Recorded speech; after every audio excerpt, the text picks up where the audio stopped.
My title is Being Realistic About Unmeasured Biases in Observational Studies, and I hope what I mean by that will emerge as we go along. An observational study is a study of treatment effects when you can't run a randomized experiment. Treatment received and outcome exhibited may be associated in an observational study in the absence of an effect caused by the treatment, simply because treatments were not randomly assigned. Although we always adjust for measured covariates in observational studies, that may not be sufficient. Treated and control groups may nonetheless differ in terms of covariates that were not measured. That is, in a better way of saying that, without random assignment, the probability of treatment may depend on relevant covariates that were not measured. This is the main source of controversy in observational studies. It's the main reason people dispute the conclusions of observational studies. And consequently, it organizes the design and the analysis of observational studies. The talk has an example, some methods, and some theory for design and analysis. In thinking about unmeasured biases, context matters. You sort of need to know your way around the context you're working in. This talk uses a simple, almost a toy example with a context that's familiar to everyone, because we all live here. I'm going to make a few quick claims about how observational studies should be designed if our goal is to have them be insensitive to fairly large unmeasured biases. The proofs of these claims can be found in my Design of Observational Studies book, and I'm not going to spend that much time on them.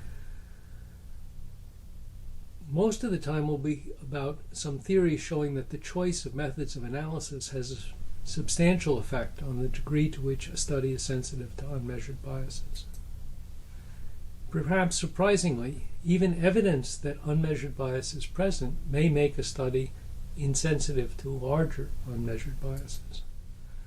The example has several control groups, so I'll briefly say a word about the logic of using several control groups. The talk is based loosely on these papers. I have several general theses I hope will emerge from the talk. Every observational study is affected by unmeasured biases, but that fact is not debilitating. The studies of smoking and lung cancer were certainly affected by unmeasured biases, but that didn't prevent us from concluding that smoking is responsible for an enormous amount of lung cancer. Unmeasured bias is unmeasured, but that fact often has detectable consequences. Detectable consequences of unmeasured biases may either heighten or diminish concern that the ostensible causal effects that we're interested in are spurious. A sensitivity analysis talks about unmeasured biases, but it is computed from, it is a function of, the observable data, and consequently its stochastic properties are driven by the distributions of observable data. If I change the observable distributions, if I change the study design, I change the sensitivity to unmeasured biases. So I want to change the distributions of observable distributions of observable quantities by changing the study design so that the results are insensitive to larger unmeasured biases. If we don't have any guidance from statistical theory about the previous point, it's easy to make poor decisions in design and analysis, thereby reporting that the results are sensitive to small biases when that's not actually true, or wouldn't have been true with an appropriate design. The example concerns HDL cholesterol and light daily alcohol consumption. So you often hear or read that a glass of wine each day with dinner prolongs life, reducing cardiovascular mortality, perhaps by increasing HDL cholesterol levels, the good cholesterol. A recent position paper by the American Society of Clinical Oncology is sharply critical of this claim, emphasizing an increased risk of death from cancer, also risks of death from accidents, liver diseases, and violence. Purely as a methodological example, purely as a device for hanging statistical theory on an example so we can understand the theory in a better way. We're going to look at a small corner of this topic, alas, not the most important corner, namely whether light daily alcohol consumption increases HDL cholesterol. The real issues lie elsewhere, with whether there really is a benefit for cardiovascular mortality and whether it's large enough, if it exists, to offset risks from cancer and accidents and liver diseases. But this example is primarily a methodological example, and we'll not get into those issues. The data are from NHANES and are available as AHDL in the weighted rank package in R, and the data are described in this article. Looking at adults,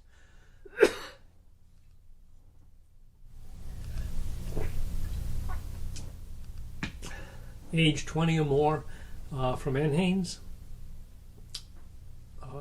At this time, during these NHANES, NHANES and CDC described as binge drinking 4 or more drinks in a day, which is more or less the definition of legally drunk. Legally drunk is usually a blood alcohol level, not a number of drinks, but they're about the same for people of normal size.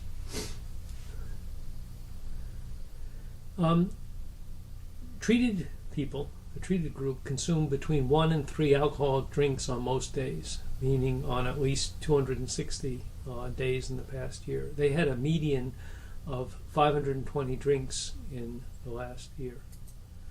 Control group N for never, there's 3 control groups.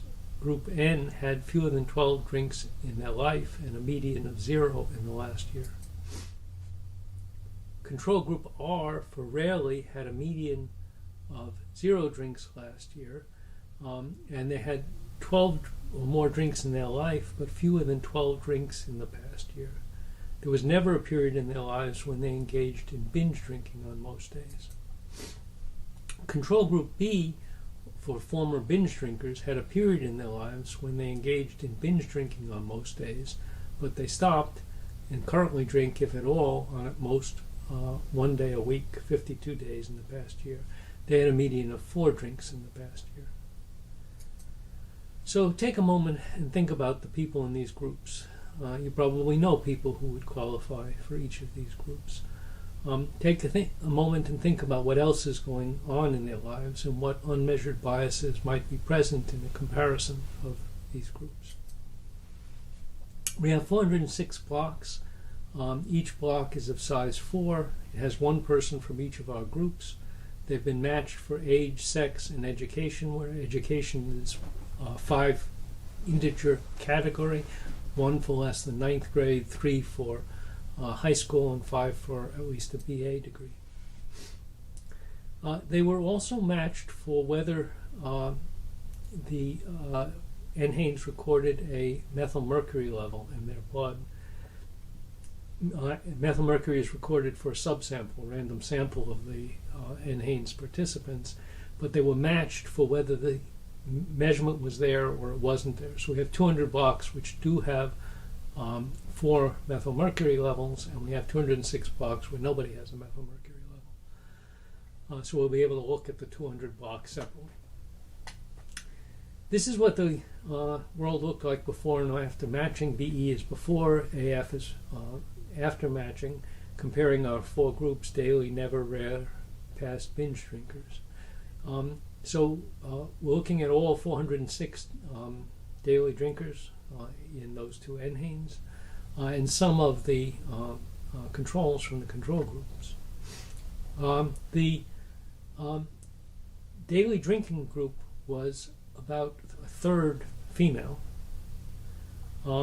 as was true of the former binge drinkers, whereas the 2 control groups who never or rarely drank were primarily female, more than 2/3 female. The matching has fixed that. But of course it's an indicator of the fact that the groups are different in various ways. The daily drinkers are a bit older, but again the matching has fixed that. The daily drinkers had a bit more education, 4 on average, which means some college or maybe an associate's degree at a 2-year college on average, whereas the control groups were closer to a high school degree on average. The matching has largely fixed that, and the people excluded from the match group tended to have less education, sometimes averaging to less than a high school degree. Why do we have multiple control groups? What are they doing for us? So a nice way to think about that is due to Campbell and Bitterman. They had the notion of control by systematic variation. They said, well, if I have an unobserved bias of some sort, well, I can't control for it because it is unobserved, but maybe I can systematically vary it.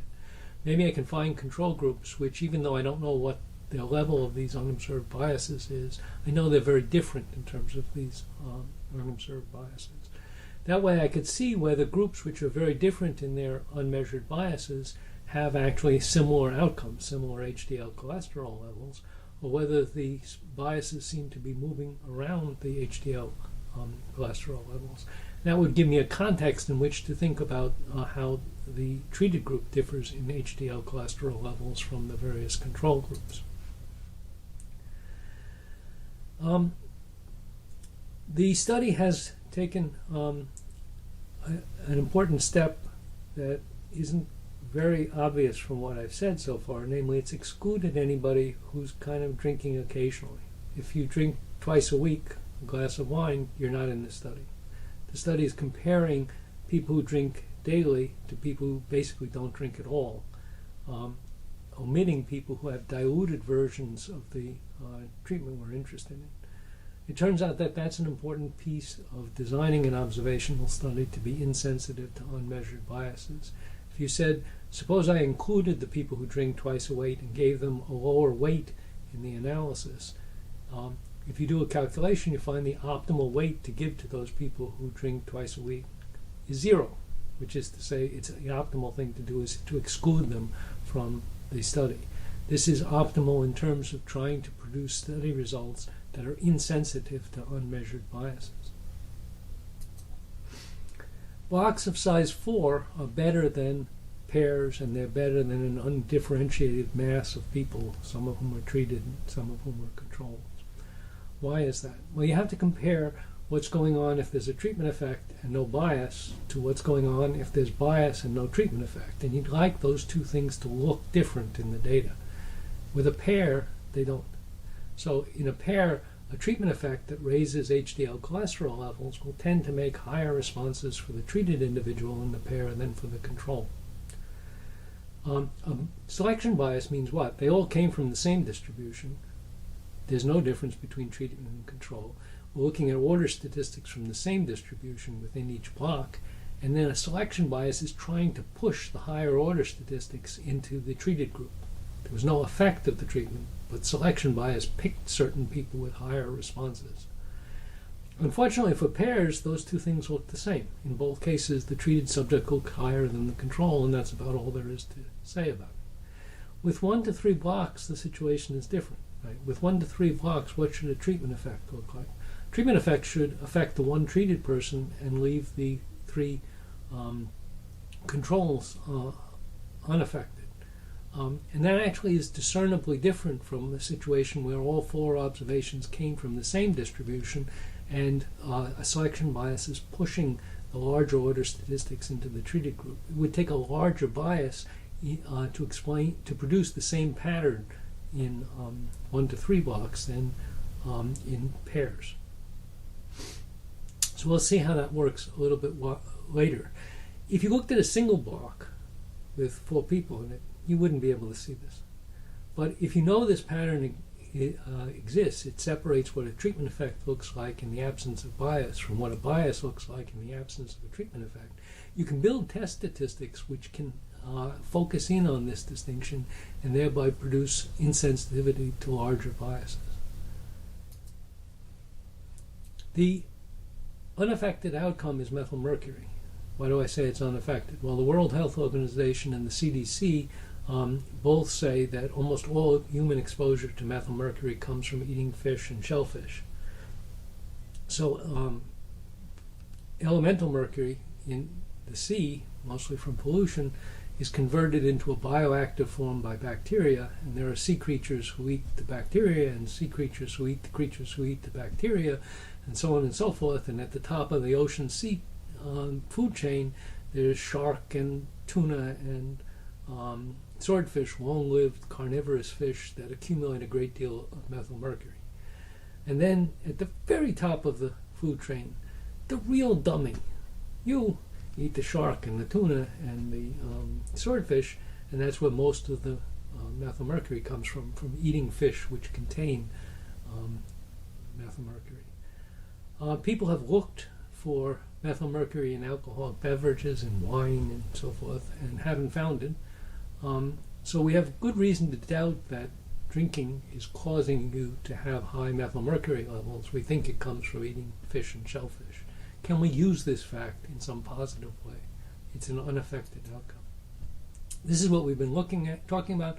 This is the age distribution in our 4 groups: daily drinkers, never drinkers, rare drinkers, and former binge drinkers. They look about the same after matching. This is the education distribution, and this is our outcome. The outcome is HDL cholesterol.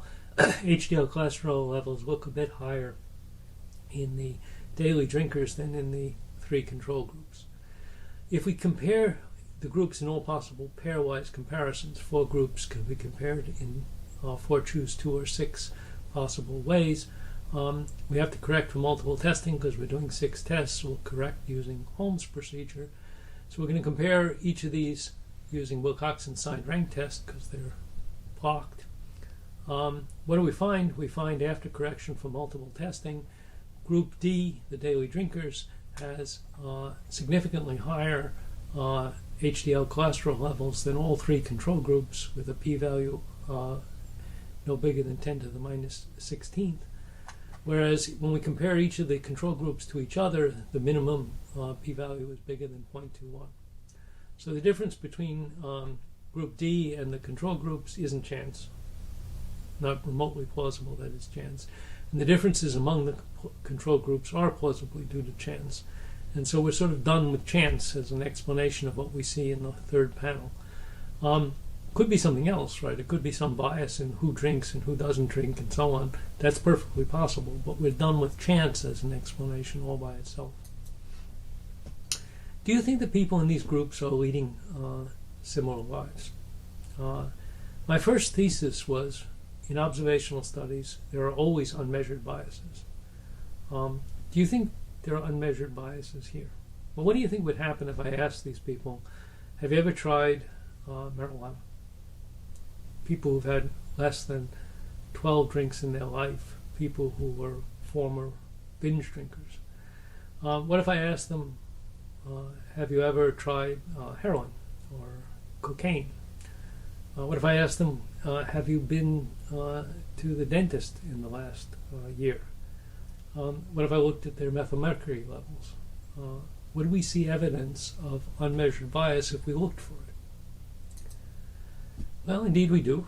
So if we ask, have you ever tried marijuana or hashish? 73% of daily drinkers said yes. 75% of former binge drinkers said yes. 9% of never drinkers said yes. 25% of rare drinkers said yes. And that's very significant by an appropriate test. What about cocaine, heroin, meth? 29% of daily drinkers have tried it. 37% of former binge drinkers have tried it. But very few of the never drinkers have tried it. Methylmercury levels are higher for the daily drinkers than for the 3 control groups. And we saw that in one of the things before. Have you been to the dentist in the past year? It's most likely if you're a daily drinker, least likely if you're a former binge drinker. Perhaps because people are taking different attitudes to doing things that are supposed to be conducive to their health. Tell me there's somebody listening to this who's surprised by this. Right? This is the world you inhabit, and you expected this, right? And anytime you know the world in which people pick treatments for themselves, you know there are going to be unmeasured biases like these. And these are, of course, not exhaustive. Presumably there are many other things that are different about these groups of people. This is a closer look at the methylmercury comparison. So remember, the pairs were matched for whether they had a methylmercury level. So we have 200 blocks where everybody has a methylmercury measurement, and 206 blocks where nobody has a methylmercury measurement. And we're looking at both the HDL cholesterol and the methylmercury for these 200 blocks. Same people, in other words, but two outcomes, HDL cholesterol and methylmercury. There's a square root scale on the right side because otherwise the outliers make it impossible to see anything. So we don't think on the right side that we're looking at a causal effect because we doubt that drinking alcohol causes methylmercury levels to rise. We think it comes from eating fish contaminated with methylmercury. And on the left side, we're interested in whether this is actually an effect caused by drinking alcohol on HDL cholesterol. And the troublesome thing is the two pictures look a lot alike. Right? So we're going to say, this is no treatment effect, but this is a treatment effect. We're faced with the puzzle that, in fact, the two pictures look quite similar. So we need to come back and think about that some more, as we will a little later. I'm going to describe some basic structure. I assume you're somewhat familiar with this structure because it's been around for a long time. So I'm going to talk through it fairly quickly. If it's less familiar, please read the slides. The slides are more complete than what I will be saying. So we have a treated person and a control person indicator. So 1 is treated person, Z equals 0 is a control. Causal effects are defined as comparisons of potential outcomes under treatment and under control. We're imagining you have an HDL cholesterol level that you would exhibit if you were a daily drinker and another that you would exhibit if you were not. And a causal effect is a comparison of these two potential outcomes. This is the Neyman-Rubin notation for causal effects. We observe from a person only the response under the treatment they received, capital R together with capital Z, and so we never see a causal effect. The outcomes could be multivariate. It could include both the HDL cholesterol levels and the methylmercury levels. We're also concerned about observed covariates X and an unobserved covariate U, which might also be multivariate. In a randomized experiment, in a blocked randomized experiment, what do? We flip a coin, a four-sided coin if you like, to decide who's the treated person in each block, independently in distinct blocks. But we form the blocks by making people similar on some function of X, on certain aspects of the observed covariates. What does it mean for the coin to be fair? We mean that the probability that it assigns the treatment to you doesn't depend on your potential outcomes. Or more precisely, we're working with the following condition. Treatment assignment is said to be ignorable given observed covariates if these two probabilities in the middle are not ever 0 or 1. Everybody's got a chance of getting the treatment, and the two probabilities are equal to each other. What does that say? It says the conditional probability of getting the treatment given your observed covariates and your potential outcomes doesn't actually depend on your potential outcomes, so there's conditional independence.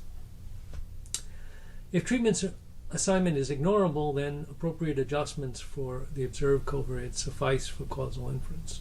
So this would be a wonderful thing if it's true. It's probably not true.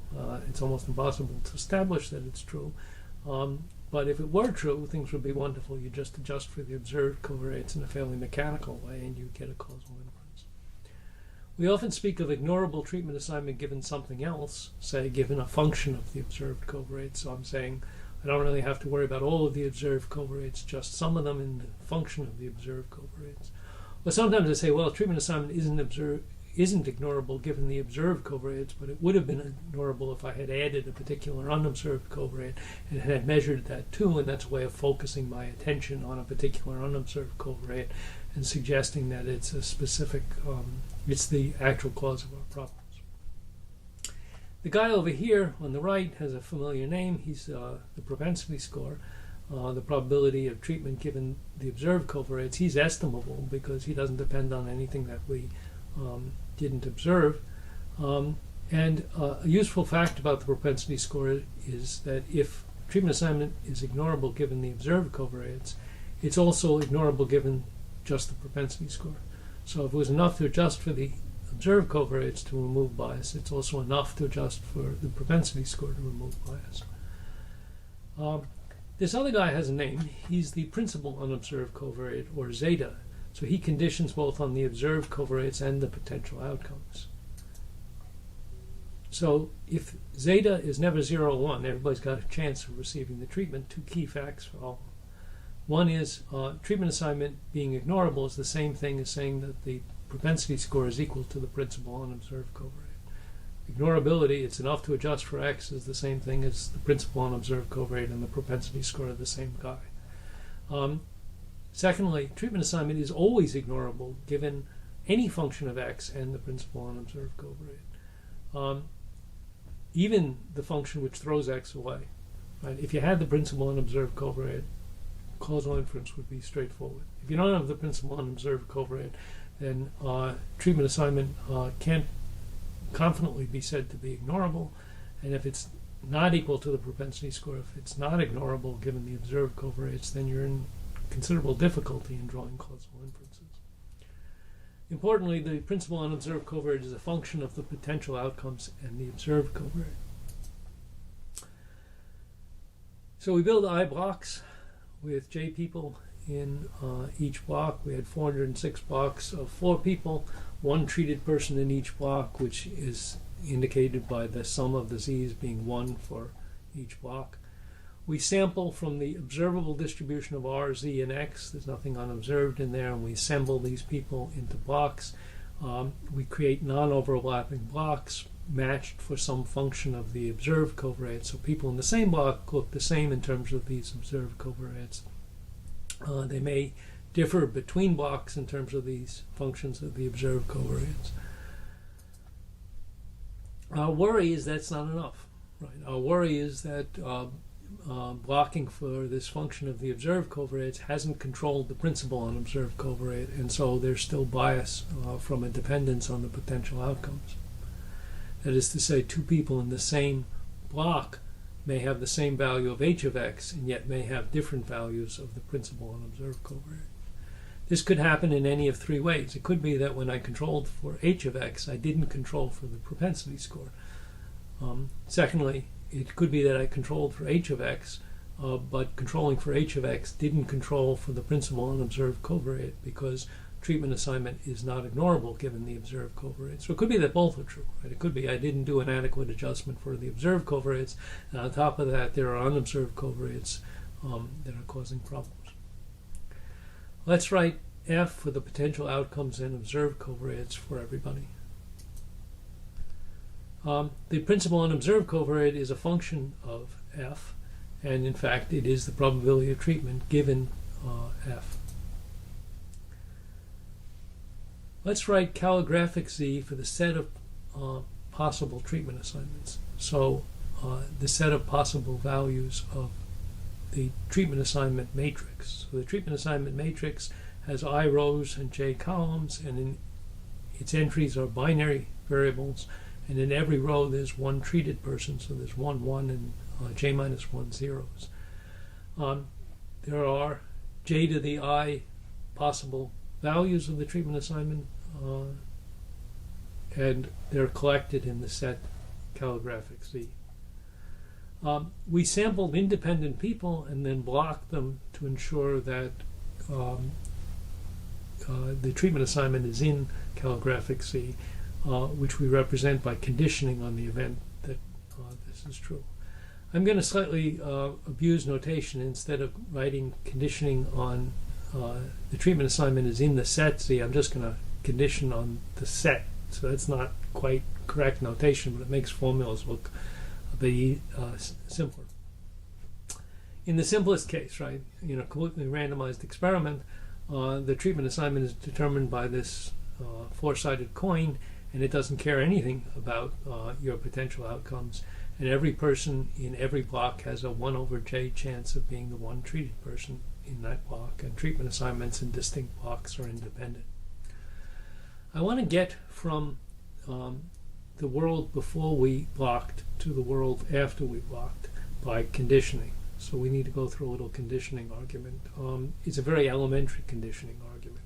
So the first thing to do is to consider the chance before we condition that we have a block in which person IJ is the treated person and the other people in the block are the controls, right? And that probability is this thing, right? Chance that he's the treated person, chance that the other people are controls. It's useful to pull out a 1 minus zeta, and then the product is over everybody instead of being the product over the people other than the person who's the treated person. Same thing. Conditioning on the fact that one person is the treated person then is going to be this probability divided by the sum of this probability, right? So that's going to be the probability that the IJ is the treated person. It's going to be the odds of the principal unobserved covariate divided by the sum of the odds of the principal unobserved covariate, because this factor is always the same and it cancels in the ratio. And that guy is called theta. He's the residue of the principal unobserved covariate. He's what's left of the principal unobserved covariate having blocked for the observed covariates. And of course the thetas are probabilities that sum to 1 for each I. So these are important, right? This is what we have to worry about now that we have adjusted for the observed covariates. This is what's left of the unobserved covariate. Remember, treatment assignment is always ignorable given the principal unobserved covariate. So this is what I said on the previous slide. I just copied it over.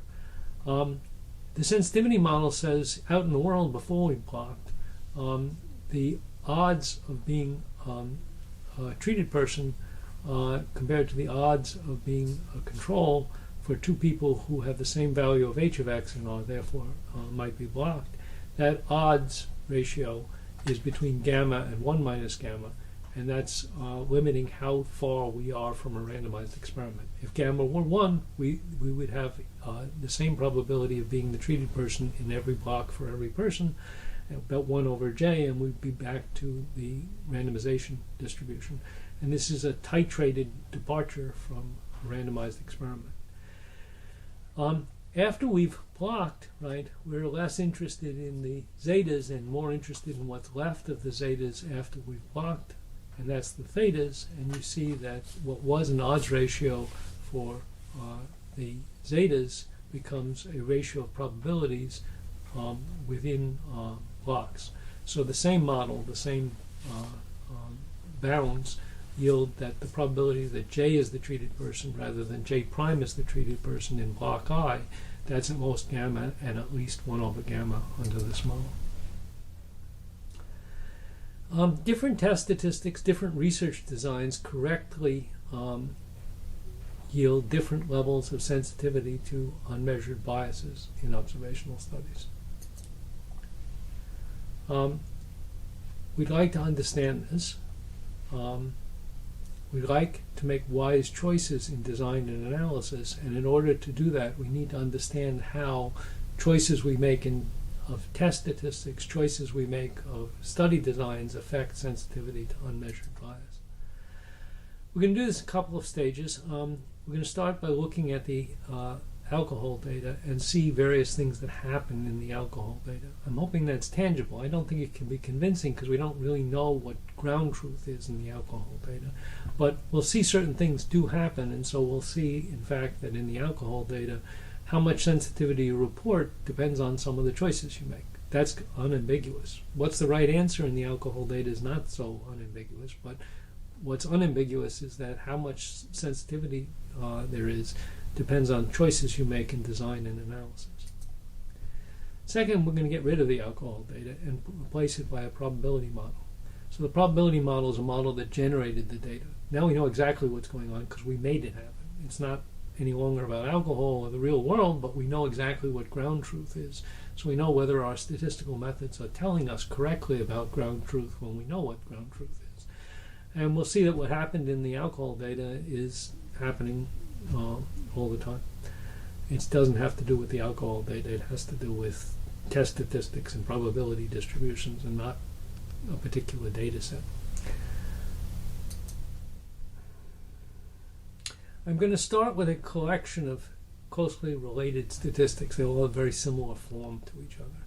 Some of the guys in this collection are really familiar. You learned about them in Statistics 1. Others are very unfamiliar. You've never heard of them before. It turns out the guys who are unfamiliar absolutely clobber the guys who are familiar in terms of sensitivity to unmeasured bias. So we'll see how that happens.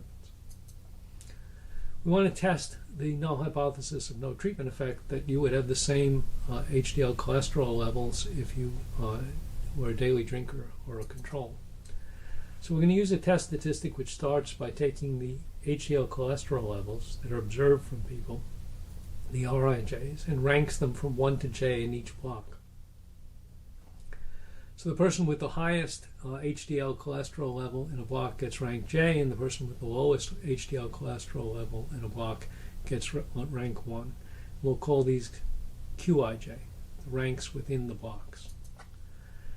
We're also going to look at the range of HDL cholesterol levels in each block, how dispersed the HDL cholesterol levels are in different blocks. In some blocks, everybody's HDL cholesterol looks almost the same. In some blocks, they're very different. So we're just looking at the range. We're going to rank the ranges from 1 to I and then divide by I. So IW is the rank of the ith range, the range for the ith block. And when we get rid of the I, we get a number between 0 and 1 for our rank. We're going to take a score function.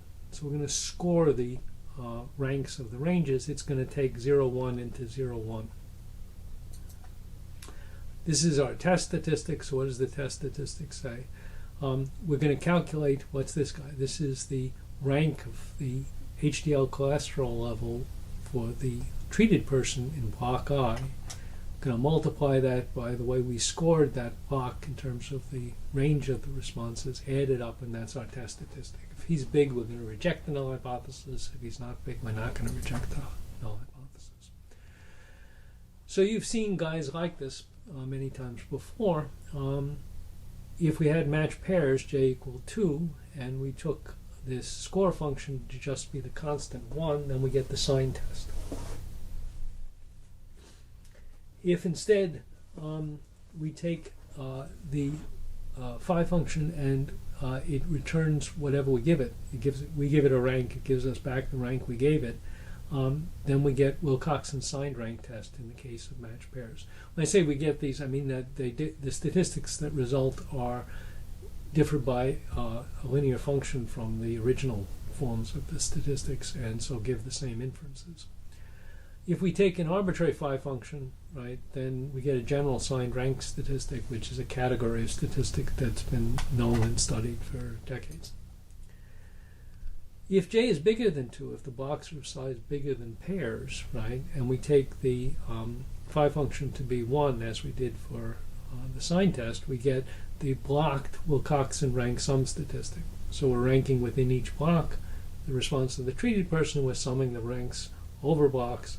That's the blocked version of Wilcoxon's rank sum statistic. It's probably the most widely used statistic for non-parametric analysis of block experiments, and it's described at some length in Layman's non-parametrics book. If instead we use the phi function that simply returns the rank we gave it, as does in pairs Wilcoxon's signed rank statistic, we get a statistic due to Quaid in 1979. So there are familiar members of this family.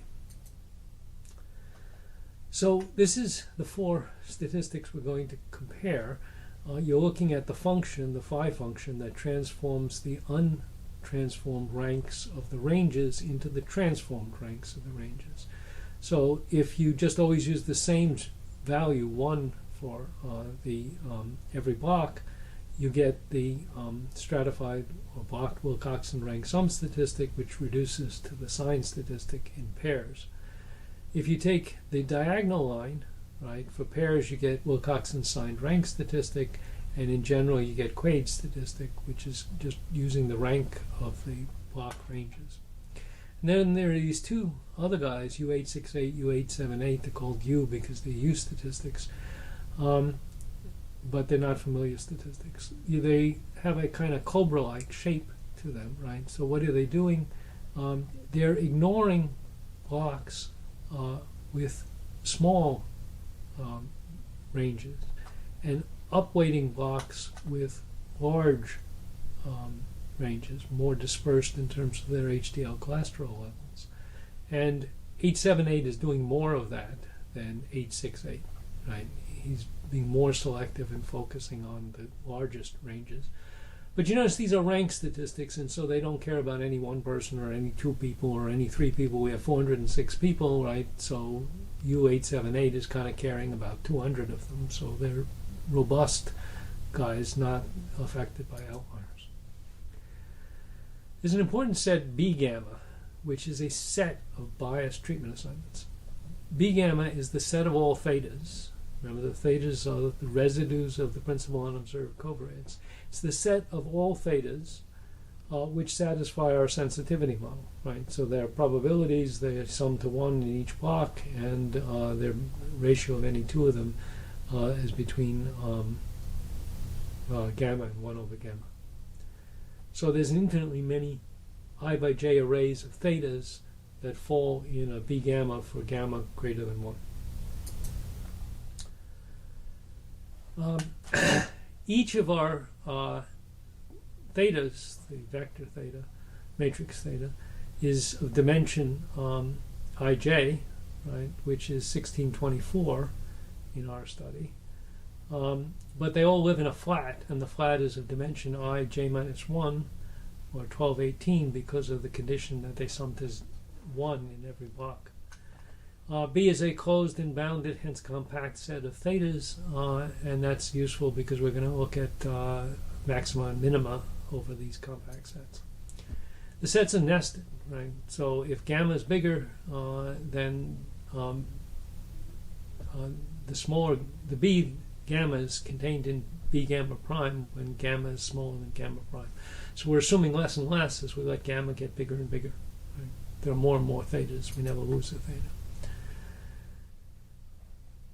Every theta which doesn't assign probability as 0 or 1 to treatment for anybody, but that's the only constraint on it, is in some B gamma for large enough gamma. So you give me a theta, right, and it gives everybody a chance of treatment, and I can find you a gamma which is big enough such that that theta is in B gamma. So the collection of B gammas isn't really assuming anything except that the probabilities are not 0 or 1. It's when you pick numerical values for gamma that you're actually assuming something. These B gammas are really tick marks on a yardstick measuring how far from a randomized experiment we are.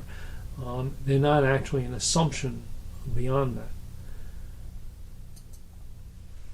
Every principal unobserved covariate, every observational study is somewhere on this yardstick. A randomized block design has theta equal to theta bar, where theta bar is just 1 over j for everybody. So the only guy in B1 for a randomized experiment is this one single theta. But as soon as gamma is bigger than 1, we have infinitely many elements in B gamma. And the central problem in observational studies, we have no basis for asserting that theta is in B1, and as soon as gamma is bigger than 1, the problem is not identified. We can't identify theta, and we can't identify causal effects.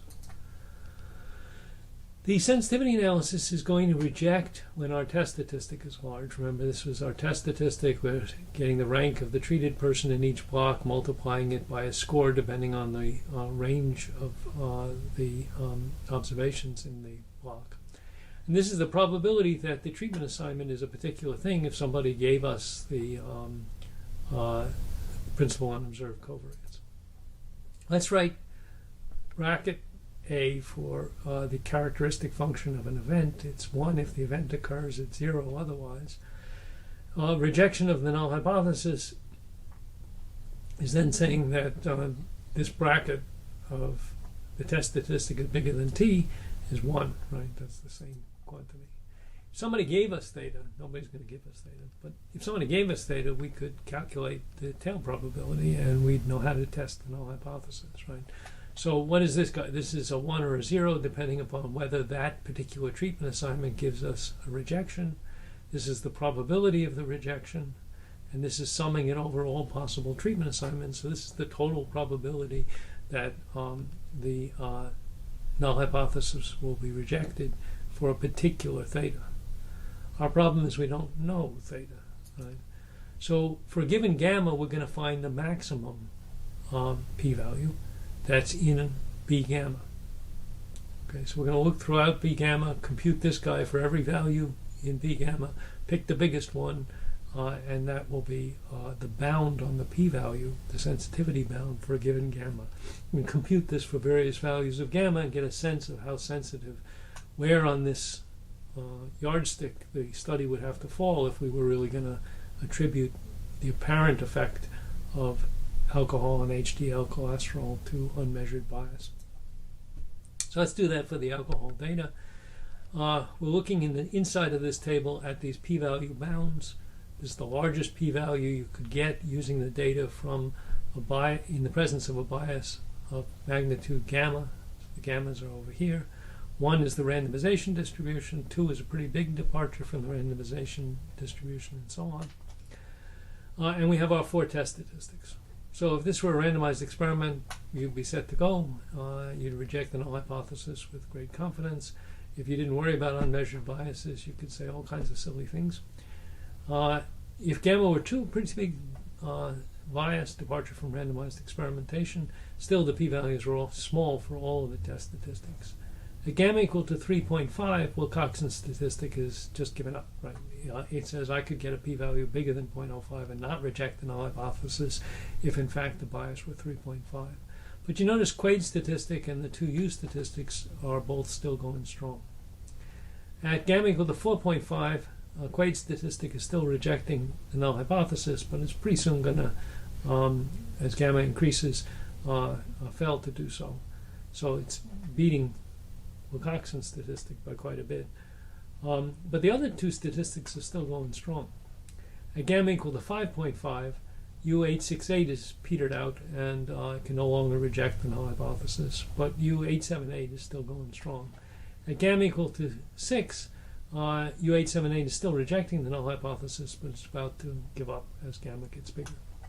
Just to put this in context, if you went to Hammond's study of smoking and lung cancer, one of the more important studies of smoking and lung cancer, it's sensitive to a bias about 5.5, so it's fully sensitive to bias at gamma equal to 6. So this is one of the most stable, one of the most established results in epidemiology. Smoking causes lung cancer. It's sensitive at gamma equal to 6, an enormous departure from a randomized experiment. But the alcohol and HDL cholesterol levels are insensitive to a bias that would explain smoking and lung cancer. But only if you use 878, right? Not if you use Wilcoxon's statistic, not if you use Quade's statistic. And only if you do the experiment in certain ways, which I'll come back to. So there's an enormous difference between how sensitive results are if you design the study correctly and you analyze it correctly versus if you design it in a foolish way and analyze it in a foolish way. This study in particular is more insensitive than smoking and lung cancer if you do everything right, and is much more sensitive than smoking and lung cancer if you do even just one thing wrong, pick the wrong test statistic. Let's think about doing something else wrong. Let's think about the question of 1 to 3. Is it better to have 1 treated and 3 controls, or 1 to 1? I want to do a fair comparison, right? So I want to compare 1 to 3 blocks to 1 to 1 pairs. It's not really fair to compare 406 1 to 3 blocks to 406 1 to 1 pairs, because there's actually a lot more data with 406 1 to 3 blocks. So I want to make an equitable comparison. I want to adjust the number of blocks so it's fair.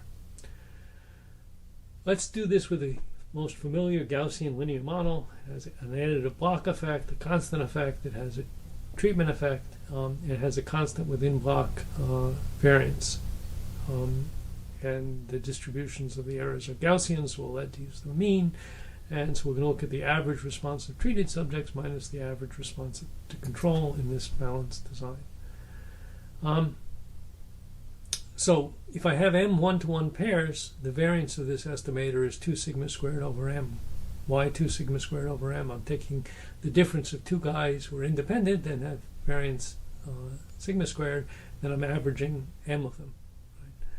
If I have I 1 to 3 blocks, what am I doing? I'm taking the one treated person in a block, subtracting off the average of the 3 controls in the block, and averaging them, so that within a block the variance is 1 plus 1/3 sigma squared for that difference between the treated person and the average of 3 controls.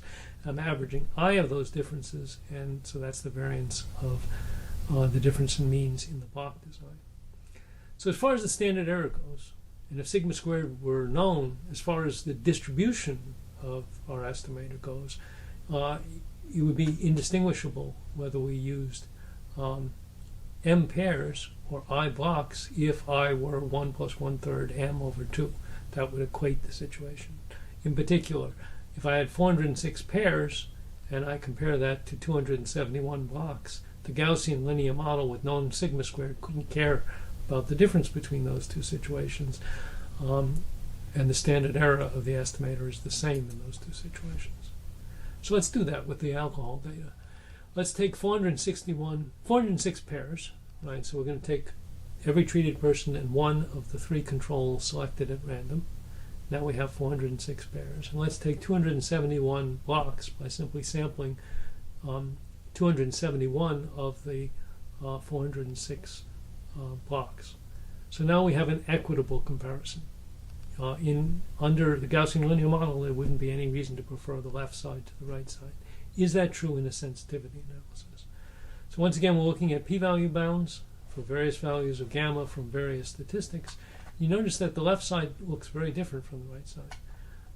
If we go to 3.5, right, Wilcoxon's statistic is giving you a p-value bound of 0.99 for 406 pairs, but the same statistic at the same gamma is giving you a p-value bound of 0.044 if you have 271 1 to 3 blocks. If we go down to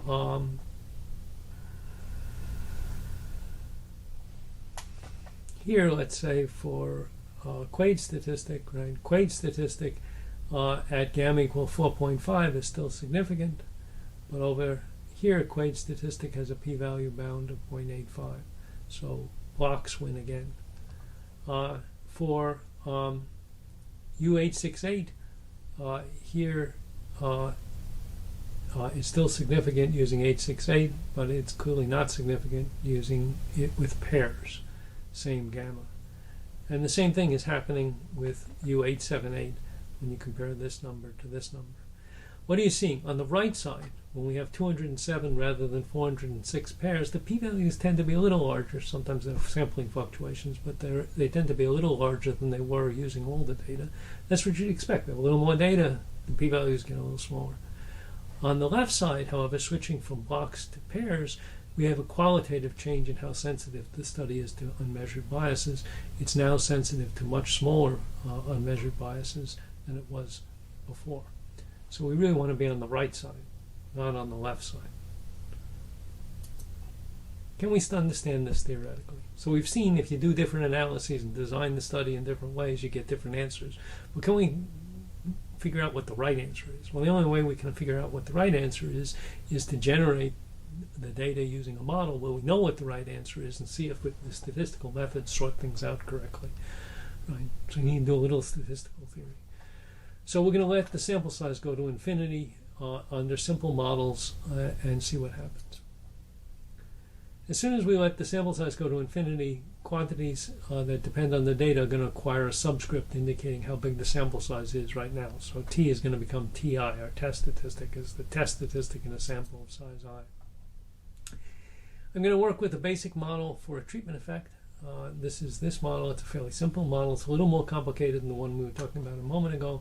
Response under treatment for person ij is mu plus beta I, the block term, plus the treatment effect, plus an error that's specific to the treatment.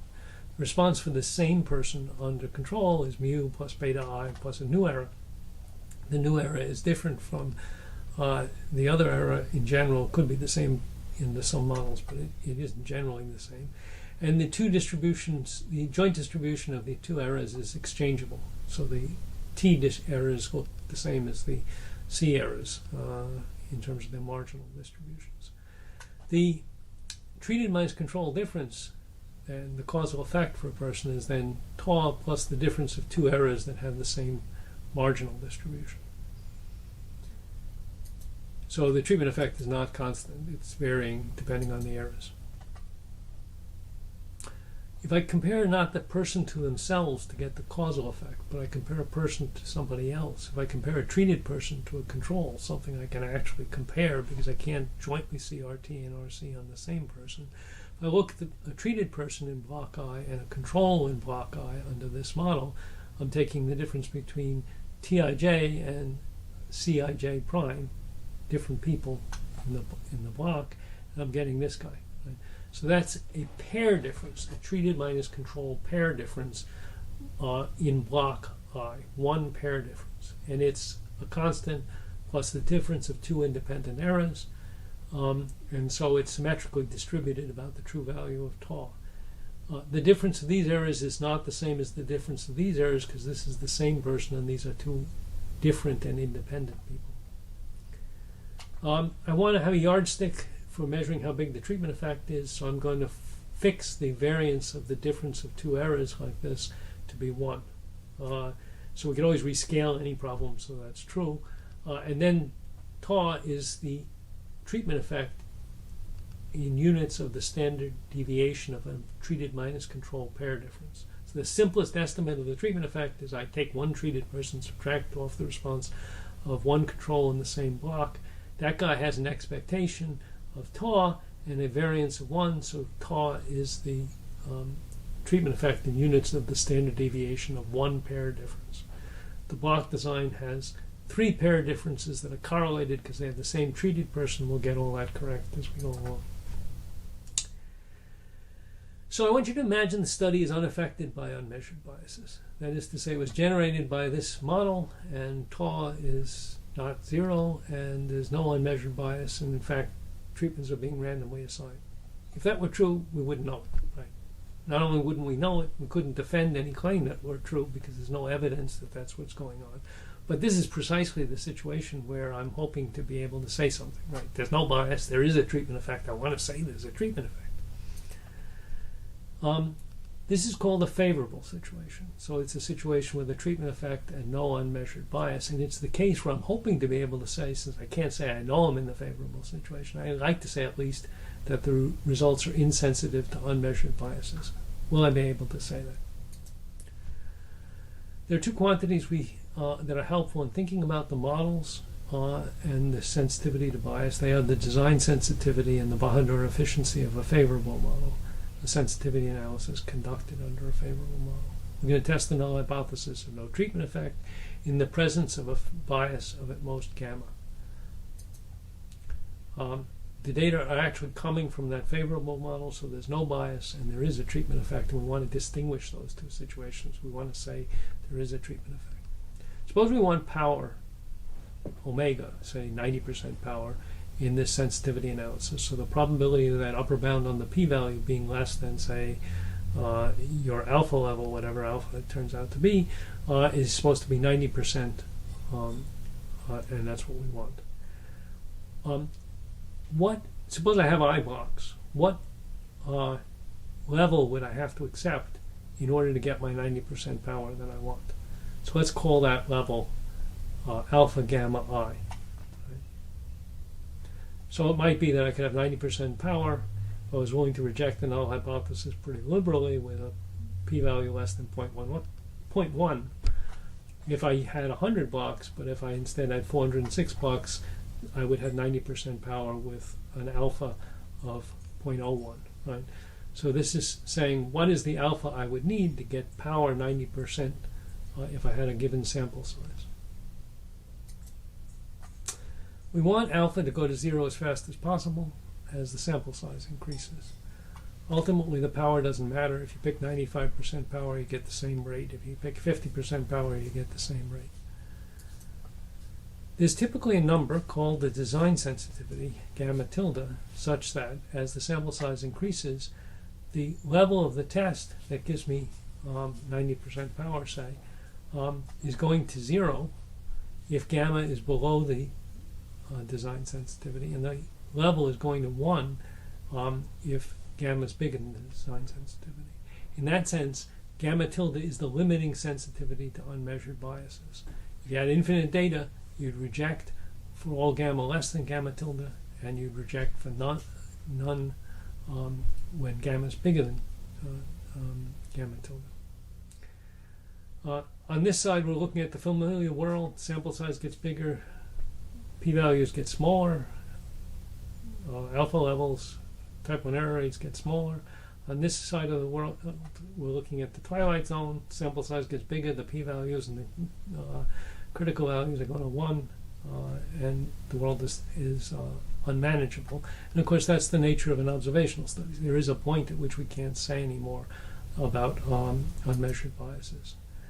We'd like to have a big design sensitivity. Right? That's the first one. Second thought is, suppose we were doing a sensitivity analysis gamma less than the design sensitivity, so alpha, the level of our test, is going to 0 as the sample size is getting bigger. We want it to go to 0 as fast as possible, and there is a thing called the Bahadur slope, which is telling us the rate at which the alphas are tending to 0. Also, the p-values are tending to 0. So it is, we take the log of the alpha over I, and we take the limit of that and take negative of that. That's the Bahadur slope, except for the multiplicative constant. And the alpha is going to 0 at a rate, at an exponential rate, where the slope, Bahadur slope, is determining that rate. We'd like to have a bigger Bahadur slope.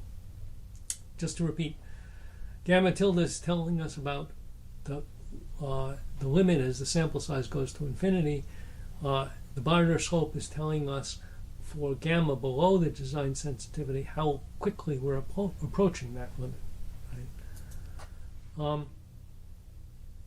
The ratio of two Bahadur slopes is the Bahadur relative efficiency.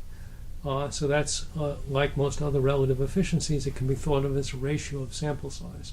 One observation from this distribution is worth 1.05 observations from that situation, that kind of thing. Bahadur relative efficiency is more useful in observational studies than Pittman efficiency. So Pittman efficiency starts off with fixing alpha and power, and then lets the treatment effect go to 0 as the sample size goes to infinity. That's a problem in observational studies because every infinitely small treatment effect is sensitive to infinitely small biases. So the whole question we're trying to answer disappears if you let the treatment effect get infinitely small. Why is that not a problem in observational studies, that we don't want to talk about treatment effects that are infinitely small? Well, I mean, suppose we, through all of time, had enormous number of treatment effects that are infinitesimally small, and we said in all of those cases there was no treatment effect. What would be the total magnitude of our error? Be infinitely small, right? So the fact that we can't classify infinitely small treatment effects in observational studies isn't really a practical problem. The practical problem is I have a treatment effect that's large enough so somebody cares about it, right? It's a big enough effect so it matters, and I want to be sure that if I have a treatment effect that's big enough so that it matters, I'm not getting results that are highly sensitive to unmeasured biases in that case. And for that, the Bahadur efficiency is telling us about what we care about, and Pittman efficiency is not. What you saw happen in the example happens under the normal distribution. So we're seeing here, we're looking at the design sensitivities, the gamma tildes, for blocks of size 2 and size 4, using Wilcoxon's Quades and the 2U statistics. And the treatment effect here is half the standard deviation of the treated minus control pair difference. And what do you see here? You're seeing limiting sensitivities to unmeasured biases that exhibit the same kind of pattern we were seeing in the actual data. Right? So Wilcoxon's statistic in pairs is really bad. U878 in 1 to 3 blocks is really good with a much larger design sensitivity. So this is like smoking and lung cancer, and this is much more sensitive to bias. What would happen if we made the treatment effect smaller? Instead of a half a standard deviation of a pair difference, a third of a standard deviation of a pair difference. These numbers get somewhat smaller, but the pattern stays the same. You still want blocks, and you still want these test statistics.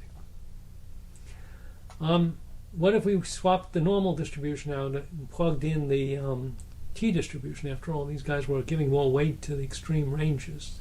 Does that make sense? Remember, they're non-parametric guys giving weight to high ranges, the bigger half of the ranges. And in fact, you see very similar results with the t-distribution of errors instead of the normal distribution, again scaled in the same way. What if the effect is heterogeneous? So instead of a constant effect of a half, we get a third with probability of half, or 2/3 with probability of half, and it varies from person to person. The results are almost identical in terms of the design sensitivities. You'd find all this in my recent JASA paper.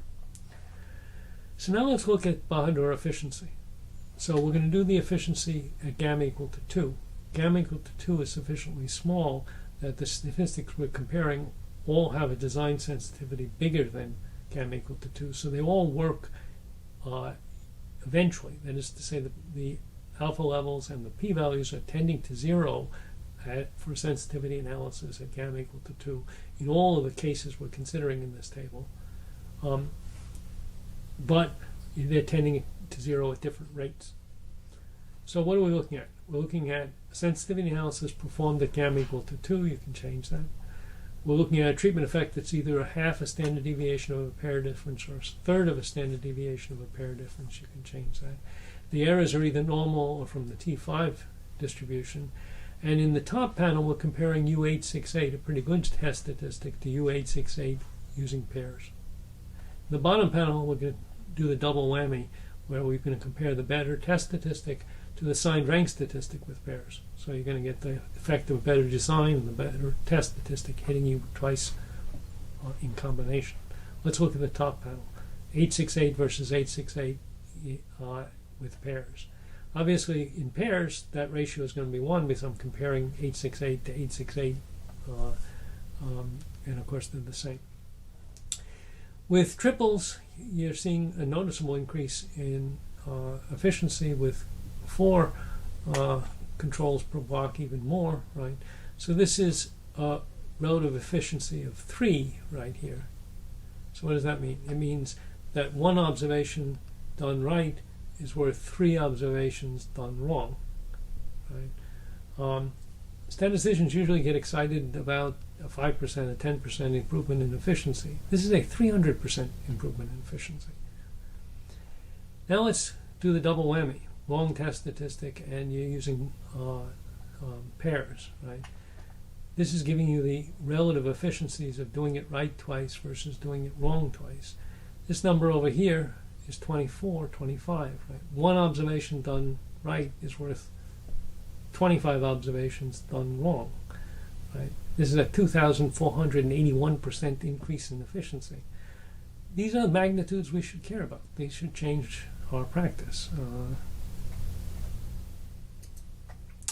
Why does this happen? What's going on with those weighted rank statistics? Why do those funny Cobra-like guys win in this contest? What you're seeing here is for j equal to 3, blocks of size 3, the block range is on the horizontal axis, the difference in the HDL cholesterol level, say, for 3 people, and the expected rank of the 3 people in a block. Now, in a randomized experiment, if there were no unmeasured biases and no treatment, the expected rank is 2. Right? 1, 2, and 3 have equal probabilities, 1/3. But we're looking here at the normal error situation with various treatment effects, right? And the T5 distribution with various treatment effects. And we're comparing it to the another situation, which is there's no treatment effect and it's all selection bias. So if there's no treatment effect and it's all selection bias, I have observations from the same distribution, and I'm trying to push higher observations into the treated group, and it turns out that horizontal line corresponds to gamma equal to 2 for the expectation. So it's higher than 2, something like 2.3 or 4 or 5 is the expectation of the rank in a given block. So what are you seeing here? You're seeing if the block is very homogeneous, right? If everybody's response is almost the same, right? The fact that there's a treatment effect doesn't really help me identify the treated person. The expected rank in that case is very close to the randomization rank of 2. As the range gets bigger, the expected rank, conditional on that range, is getting larger, right? And it's going up fairly quickly. You notice the guys down here could easily be explained by a bias of gamma equal to 2. And the guys up here can't easily be explained by a bias of 2. We're getting much too big ranks up here to be explained by a bias of 2. But actually these guys are producing expected ranks that are less than we'd expect from a bias of 2. What were those U statistics doing? They were downweighting these guys who are killing us, right? The guys where we can't see something bigger than a bias of 2, and upweighting these guys where we can. Same thing is happening over here for the t distribution, but the t distribution contains a noticeable caution which says what? The sweet spot for the t on 5 degrees of freedom is over here. It's not at the highest values. It's not bad at the highest values, but it's not monotone. Right? So it's not saying go out as far as you can in the tails. It isn't saying that. If you replace the t with 5 degrees of freedom by the t with 1 degree of freedom, or the Cauchy distribution, this tendency to redescend would become much more dramatic, and it would be pushing you away from the very largest of the range ranks. Nonetheless, this is the explanation for why those Cobra-like guys are beating the more conventional guys. Let's go back and think a little bit more about the methylmercury data and what it says. So we're going back to the 200 blocks where we have methylmercury levels and we also have HDL cholesterol levels. And as you recall, we were thinking this might be a treatment effect and we were interested in that, but we were a little worried that we didn't think it was a treatment effect, and it looks a lot like this guy. So how can we go saying this guy is a treatment effect if this guy isn't a treatment effect? That was our worry. So that's the thing we want to understand. What should we make of the evidence from the methylmercury data? One of the things that it's told us is it's providing us a test of whether the treatment assignment is ignorable and whether it's plausible that all the thetas are actually 1 over j. And we're going to see that it doesn't like that model at all. It says the treatment assignment is nothing like ignorable. And that makes sense because it doesn't look ignorable here. If there's no treatment effect, how did this box plot get to be that much higher than this box plot? It has to be some sort of bias. We could do different tests for the test for bias and the test for effect, right? We could apply one test statistic to the HDL cholesterol levels and a different test statistic to the methylmercury levels. I'm not going to do that. I'm not going to do that because it starts to get hairy and too complicated. We're doing different tests over here and there and so on and so forth. So I'm just going to do one test. What I do to the methylmercury data, I'm going to do to the HDL cholesterol level. What's sauce for the goose is sauce for the gander. What I want to believe in, what I don't want to believe in, I'm going to use the same test statistic. That's just for simplicity. Actually, if you do calculations, it says you should use different tests for these two things to get the most out of it. But I'm not going to do that here. If you're interested in that, take a look at the statistical science paper. But here, we're using a reasonably good test statistic, and we're going to use it for everything. If I look just at the HDL cholesterol levels, Quaid statistic in 200 blocks, right, becomes sensitive to unmeasured biases at gamma equal to 3.614. That is, B gamma 3.614 is a set of biases, but none of those biases give us a p-value bigger than 0.05. There is one guy who gives us a 0.05. Actually, there are a few because of ties that give us a 0.05. Those are worrisome guys, right, because they're just about to break through and give us trouble. But they're still significant at 3.614. In parallel, no theta in B1.993 is plausible as an explanation of the methylmercury levels. We've rejected every theta in B1993 based on the methylmercury level. So it's pretty clear there's bias, and there's a lot of it. Right? I said bias of 2 is not a trivial bias. Bias of 2 is a meaningful bias, and it's about a bias of 2 that's being forced on us against our wishes by the methylmercury data. On the other hand, this doesn't really require us to revise the sensitivity analysis. The sensitivity analysis we did for HDL cholesterol says nobody smaller than 3.614 can explain what we see, and the fact that we're forced to believe that the bias is at least 1.993 doesn't really change the first statement. It's still true. Right? So it doesn't really affect the sensitivity analysis of what we saw from the methylmercury data. It doesn't always happen that way, by the way. I mentioned that there's some troubling guys in B3.614. They're the ones which are giving us p-values of exactly 0.05. And if we went to B3.615, the p-value would burst through and give us a p-value above 0.05. It's not true of everybody in B3.614, but there are a handful of guys who are going to do that. In the simplest case where there are no ties, there's just one guy who's giving us the 0.05 p-value. But with ties, there are a couple of configurations that give us p-values of exactly 0.05. These are the troublesome boundary points. So this is a subset of points in 3.614 which are giving us p-value bounds of exactly 0.05. We're worried about them because the situation is going to change as soon as gamma gets bigger. What does the methylmercury data say about those troublesome points? We'd like to say the methylmercury data doesn't like those points. It says they're not plausible. There's no way that those are the right ones. True, you're worried about them based on the sensitivity analysis for the HDL cholesterol part, but they're actually not compatible with what we saw in the methylmercury data. That's what we'd like to say. And if we can say that, then we say there's no gap between the test for bias and the sensitivity analysis. What does no gap mean? It means when the sensitivity analysis is petering out, the test for bias is stepping in and saying those thetas that you're most worried about, they're not actually plausible thetas. So we test every one of those troublesome thetas using the methylmercury data, just in the same way we did the sensitivity analysis for the methylmercury data. We're just taking as a premise that there's no treatment effect. So we're interpreting evidence of a treatment effect as evidence that we got the wrong theta. And when we do this, what we see is that the p-values testing all of the troublesome points are all less than about 10 to the minus 7th. So the values that are in 3.615 that lead to p-values above 0.05, where nobody got a p-value above 0.05 in B3.614, those guys are not remotely plausible, and the methylmercury data is telling us that. So in this case, there's no gap.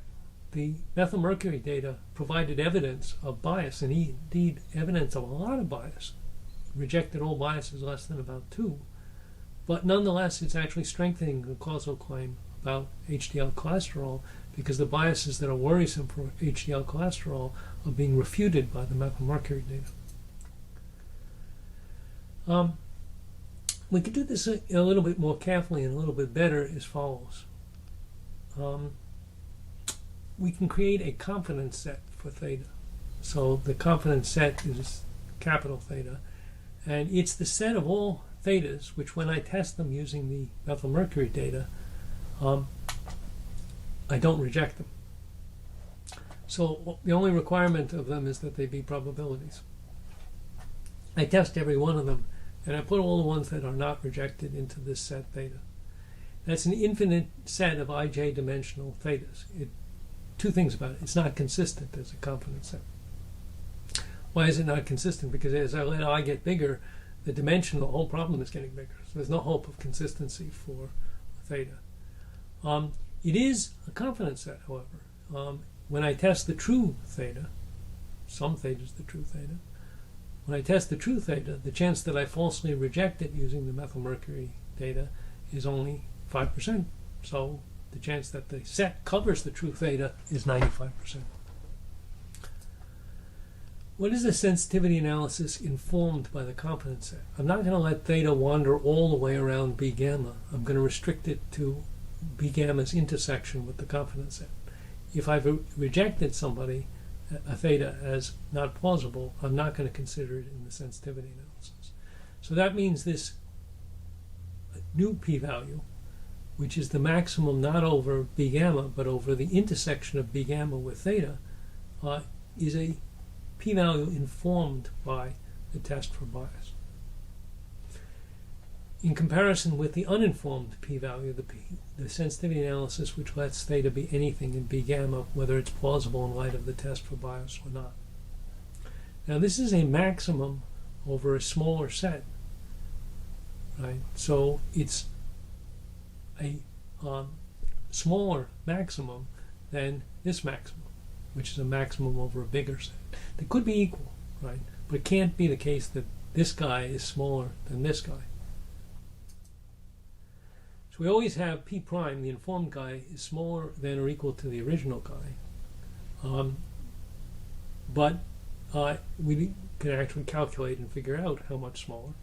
So the uninformed p-value bound is 0.05 at gamma equal to 3.614.